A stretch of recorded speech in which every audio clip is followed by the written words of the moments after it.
my first step ever podcast, and I am Ishani Nigam, your host and producer of the podcast. This podcast is made for all the disruptors around the globe who know that they are made for something, for that one thing, but fear of embarrassment, fear of rejection, the fear of fear itself holds us back at some point in time. But hey, those are the only milestones that if we cross, we are there to take our first steps. So, welcome on this journey with me where I interview people from across the globe so that they can share their story, their challenges, and you know that even you can surpass yours. Well, what are you waiting for? Let's get started. Welcome on my first step ever. Every time we start off an episode, I am so blessed and grateful to meet such people who bring with them really different kind of stories and their journey, and that's what we kind of uncover on my first step ever, going to the different parts of the world and sort of kind of finding those amazing stories that can really bring value to you, to our listeners, to anyone who really want to get that dream going, to get that goal going. But often there is a lot of noise around us that keeps us from going and doing what we want to. And that's why we are here to tell you that it's not going to be a very simple journey. It's going to be a very challenging one. But if you are with yourself, you will definitely reach where you're looking for or make the first move. So please join me in welcoming an esteemed guest speaker for today, all the way from Greater Newcastle area, from Australia, Sydney, Australia, Rachel Evans. Hi, Rachel. Welcome on my first step ever. Hi there, Ishani. Thank you so much for having me. I am extremely happy to have you over here because I think you have created a niche out of for yourself and you really propagate the 4-day work week and you're doing it so well. A lot of us would like to kind of, get to that point. But I know for you to get to the point, you have had your share of amazing story, your whole hard work, and you've made sense of your life to come to the place where you are. And not just helping yourself, but impacting so many women's life and a lot more other people along your journey. So I'll just give a quick peep into who Rachel is. As I said, she believes in a 4-day work week and she's an expert for it. She's a business innovator, visionary, thought leader, the Business Women's Whisper founder as well. Now, she believes in everything which is bigger, bolder, and braver. That's what she stands for, and that's what she propagates for even other people. And she helps in fueling positive change by empowering women and businesses to embrace their ambition. So at present, she is the founder of The Real Rachel. Now we'll come to know a bit more about that. And she likes to empower women with the skills and confidence they need to claim and nurture their goals. This sounds a very, very important aspect of anyone's life that you are kind of tapping into and kind of, handing over some sort of confidence, some tools, some skill sets, which we really require around the world for us to, break through that confusion and that agony and frustration, or even if we are in a good place, we want to go to the next step. So thank you so much, Rachel, for doing that. She reaches women from all different backgrounds and sectors, and she helps them through a one-on-one advising session, also group workshops, training, and she is an excellent speaker. That we were going to come to know right now after this. So, Rachel, before we get to who you are exactly right now, I would kind of trace some steps back into your childhood and I kind of really dig deep over there and ask you, what was your childhood like? Who were you surrounded with? What kind of mindset were you surrounded with? Well, I think my childhood was just an average, middle class growing up in the 80s. And I was surrounded by two positive parents who, one of which, my dad, he was he was a police officer for most of my growing up. And while that was his career, he always kind of had all these ideas on the side. So, he was a little bit of a dreamer and a little bit of visionary. And I definitely inherited the visionary side of things. And my mum, she ended up having a small business herself. And I think just combining the two, I was never told, oh, you can't be this or you can't be that. When I was 10 years old, I announced that I was going to be an astronaut. So Awesome. so mum and dad, facilitated me sending letters to NASA, and they would send me parcels back with photos of space and the space shuttles, and then I was going to be a tennis player, so they got behind that. Yeah, I've never been restricted, with beliefs around what I should be doing. I think they understood from a pretty early age that I was driven and motivated, and I was just going to do it my way no matter what. So I was encouraged, I think, is what I would say.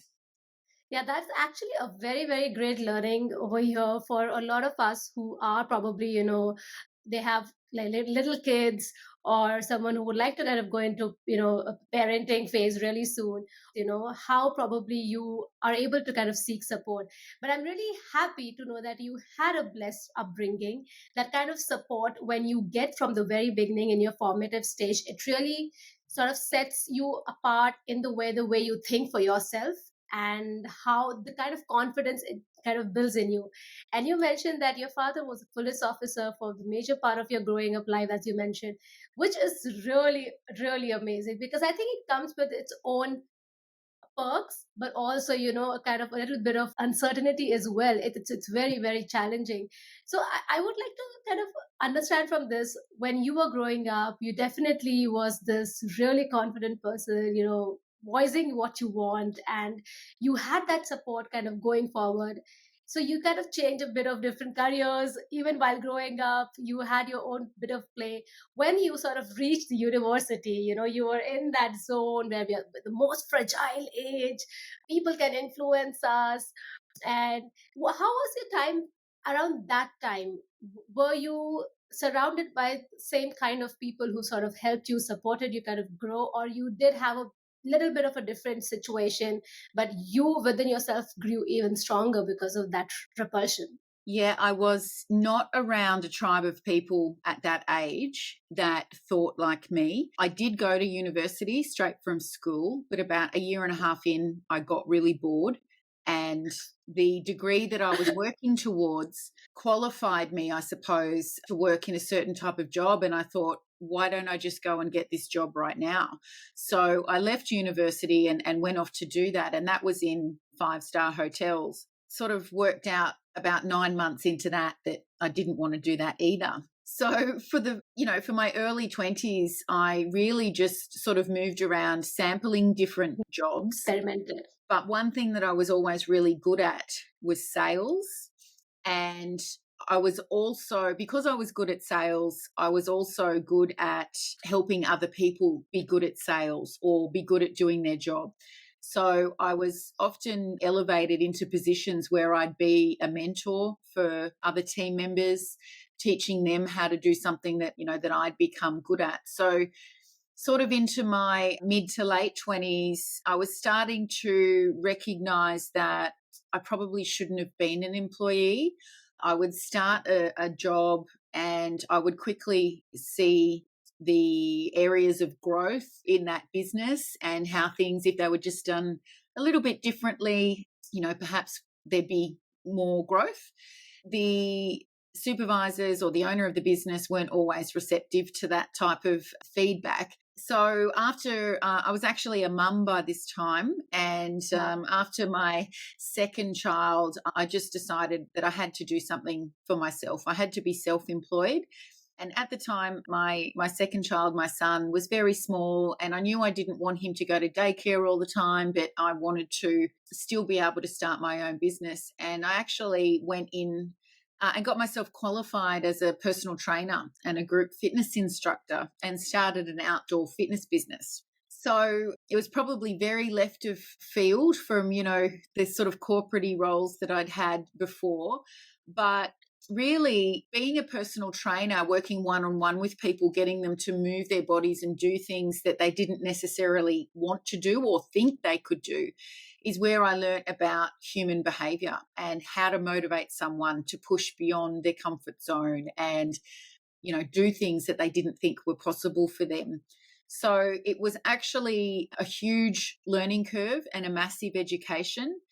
And it really was the launch pad for all of my businesses since then, which have all been in some kind of coaching or personal development or mentoring. Wow, this is a kind of a wide range of experiments of Rachel's life, I would say, Mm. and it looks really interesting that how you were so quick to understand that what works for you and what doesn't work for you, and you just don't stop there. You take action. Mm. What's next? That's, I think, one of the biggest learning for anyone who's listening to us today. That if you are in the similar situation, and I think we have had this conversation a couple of times on the podcast, but this is how kind of the life really looks like when you're stuck at a situation or you take an action. I think your journey has unfolded very beautifully from one point to another, and you've also accepted different areas or industries that might be different from, or somewhere similar to what you really want, which was like sales, which is more kind of interacting with people. And while you were in the fitness industry, that, as you mentioned, it sort of all built more deeper on the human level for you. But I like to kind of quickly trace back to a few steps where you mentioned that you knew that you were good at sales. Now, if for anyone who's listening to us, we generally know that what we are good at, but if you're able to sort of give us that first, if you remember your first sale ever that you made, that you felt, whoa, I'm so good at this. What was that moment for you? I think my first real sales job was actually a door to door sales job. I was selling pay TV, cable TV. Wow. And if you want to cut your teeth in sales, go and knock on people's doors and sell them something from their front doormat. When somebody opens their door, you don't know what Scary. you are actually, what they're opening their door and revealing. They could be in the middle of an argument with their partner. They could be lonely. Someone could have just died. They could have had a bad day at work. You very quickly have to adapt to the situation that you are presented with. And the first time I, sold a pay TV contract, I was like, wow. Like, first of all, I just made myself $300. And second of all, that wasn't as hard as what I thought it would be. Now, it was back in the days when pay TV was brand new to Australia, so it was quite a sexy thing to sell. But, once again, it helped me hone my craft, because you need to be able to think quickly in a sales situation, and you need to, be able to overcome objections quickly. And, what are you doing here? I didn't ask you to come here. And, you need to be able to talk someone down from that. Sometimes you won't be able to, but on the times that you can, it's incredibly rewarding. So I probably got, a bit of an adrenaline rush. It became almost like a sport, and really it was the foundation of my entire career up to today, because in essence, I'm still somewhat of a salesperson, even though I would more define myself as a coach. But, I have to be able to sell my brand of coaching. So great sales skills never leave you. That's lovely. And thank you so much for sharing that, a piece of your amazing journey of where everything started off from. And I think being on the other end, kind of going up as a customer service person or a salesperson to people face to face, it is extremely scary because you have to face every situation that they are in. And as you rightly mentioned, this is a really, really challenging, kind of industry to sort of begin with. But as you start off kind of doing it and not give up on, the failures that you have along the life, that really helps you be where you are. And I think this is a pattern that I have seen so far, that you have never really given up. You've always gone to the next thing of things have been okay for you. What's the better thing? What are to improve? So that is so amazing. So as you just mentioned a bit about, now you define yourself more of a coach, and Mm. we left your story where you were in the fitness business. You had started kind of understanding people on one. So we want to know what happened from there, Rachel. So Not long after I started my fitness business, my ex-husband decided he'd go into business for himself in the auto repair industry. So he was a motor mechanic and he wanted his own business.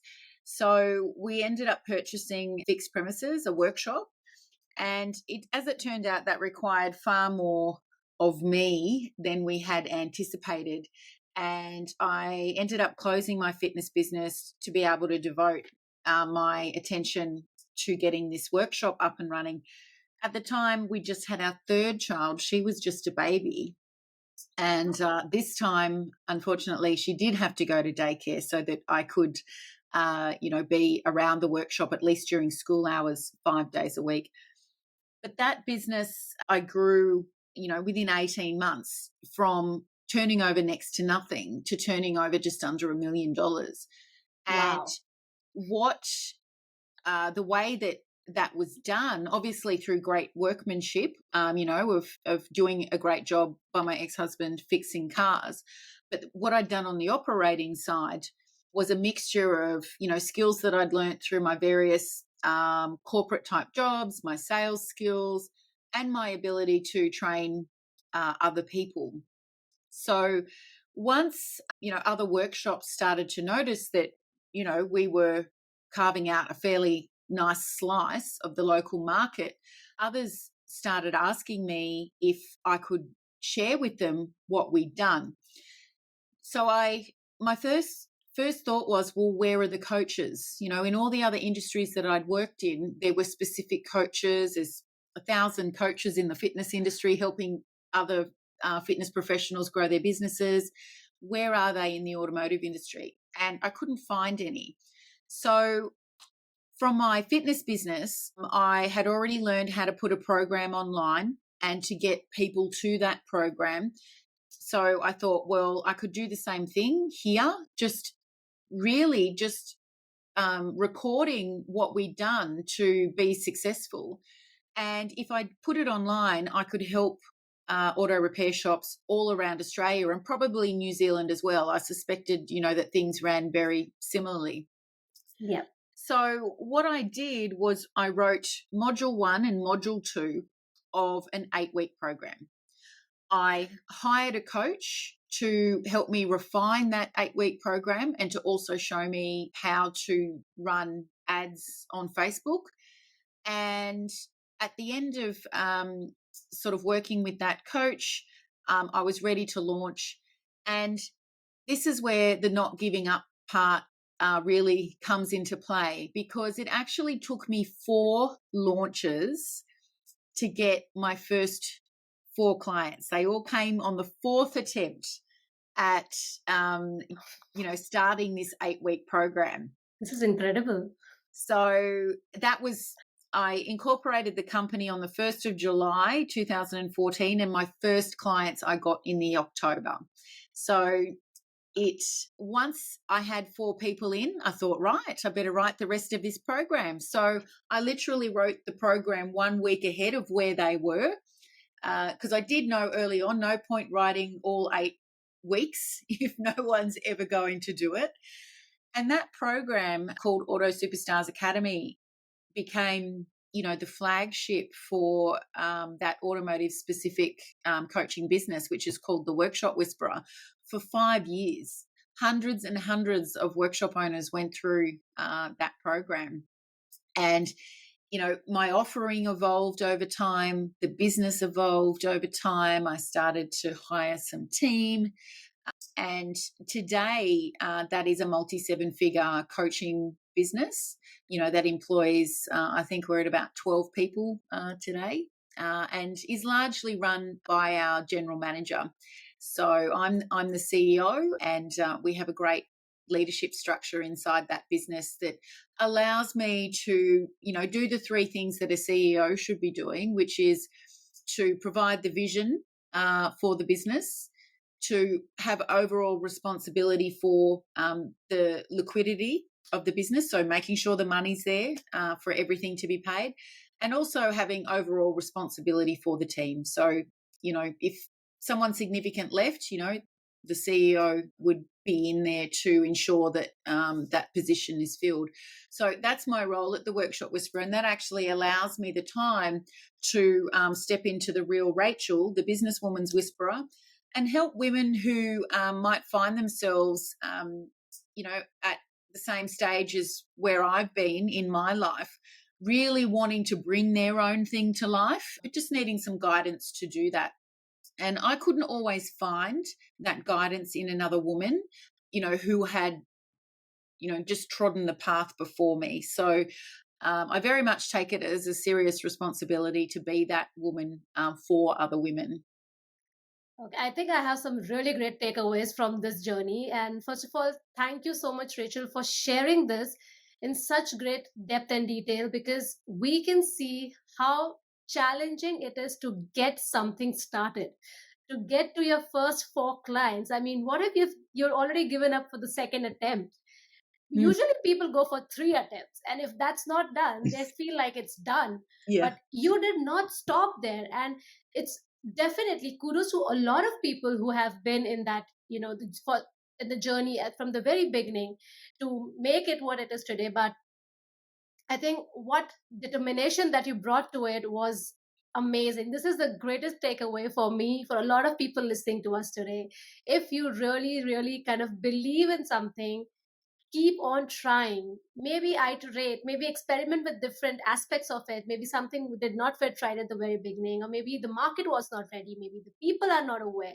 There could be a lot of things. And thank you so much, Rachel. It's just, I'm so happy that we have a really incredible journey that we could, see through your eyes today, and how the real Rachel kind of was born. And you are really doing an amazing job over there, because yes, we need people who can instill confidence in other people by showing them that how it's done. I really believe in you lead by example, and you're really kind of doing that. So thank you. It was such an amazing session with you today, to chat with you, to have a little bit of time from your amazing journey and the business that you've grown to seven figures. That is amazing, and I wish you more luck, and that you do many more and impact many people. Before we take your leave, I do like to ask you something, because you've reached a point in your life where I'm sure you had a lot of ups and downs to reach where you are. It's not easy. What are the top three learnings that you can give out to our listeners today on failure? On failure, nothing is actually failure unless you put it down when you could have continued on and reached success. So there are setbacks, but there's only failure, if you actually give up. I think that you can stay away from failure by only listening to people who have the results that you want. So that's really, really important, because there are lots and lots of opinions out there, but you don't have to listen to them if they're not coming from people. If you want a seven-figure business, take advice from people that have multi-seven-figure businesses, not the people who are employees. Okay? And a third thing about failure, don't play so small that you never try. Oh, lovely. So there are people that won't want you to succeed, people that, you scare with your ideas and your dreams. Again, don't listen to those people. If you have a vision and it stays with you, it's because you are meant to follow it through. Oh wow, what truth bombs over there, and so accurate, so crisp, and they really mean a lot for anyone who really has that, dream, a goal in their heart. I know that you know what Rachel is talking about, so do not just give up yet. There are always ways. And what I think, one of the three learnings that you've just mentioned, one of them is so accurate, that learn from the people who've already done that. So always invest your time in the right place with the right people, and surround yourself with the right people, and fill your mind and heart with the right things that always propel you to go forward. So thank you so much for Rachel, for being on my first step ever. Before we say bye to you, I like to kind of ask you quickly, what's your favorite quote or a saying that you would like to leave our listeners with? Well, first of all, thank you very much for having me. And I strongly encourage you, if you're listening, to give your thing a go. If you don't feel like you're in a financial position to do it, that's okay, but don't let go of the dream. Continue to write down your ideas, journal them out. Make sure you're hanging around in a tribe of people that are supportive and that are going places. And one day you'll get there. Lovely. That's the most practical advice that I think I've heard so far. It covers everyone who can do it financially and who are yet not there, but holding on to that dream is very important and take actions. Thank you so much, Rachel, for being on my first step ever. It was so amazing to have Rachel on the show today. And I think I'm so blessed that we have someone like Rachel who could actually take us through her story, the very minute details, which is very important for us to share with people to know that wherever they're in life, there's always a next step that you can take, but you need to take that step. So thank you for being on my first step ever. And as always say, start believing in yourself and keep believing in yourself. If you're still glued together on this episode, thank you so much. I really appreciate that. And if you really want to hear more such stories from around the globe, then subscribe to my First Step Ever podcast on Apple Podcasts, Google, and Spotify, whichever platform you prefer. Please do give ratings and please do write your comments. And you can directly reach out to me on my First Step Ever _IN. That's my Instagram handle. A little about myself. I have always loved performing on stage, acting, speaking, and just emoting myself. So I use these mediums different ways so that I can connect with people, help them, empower them, infotain them, which is to inform them and entertain them. If you would like to collaborate for any opportunities, more than welcome to connect with me on my Instagram handle. Thank you.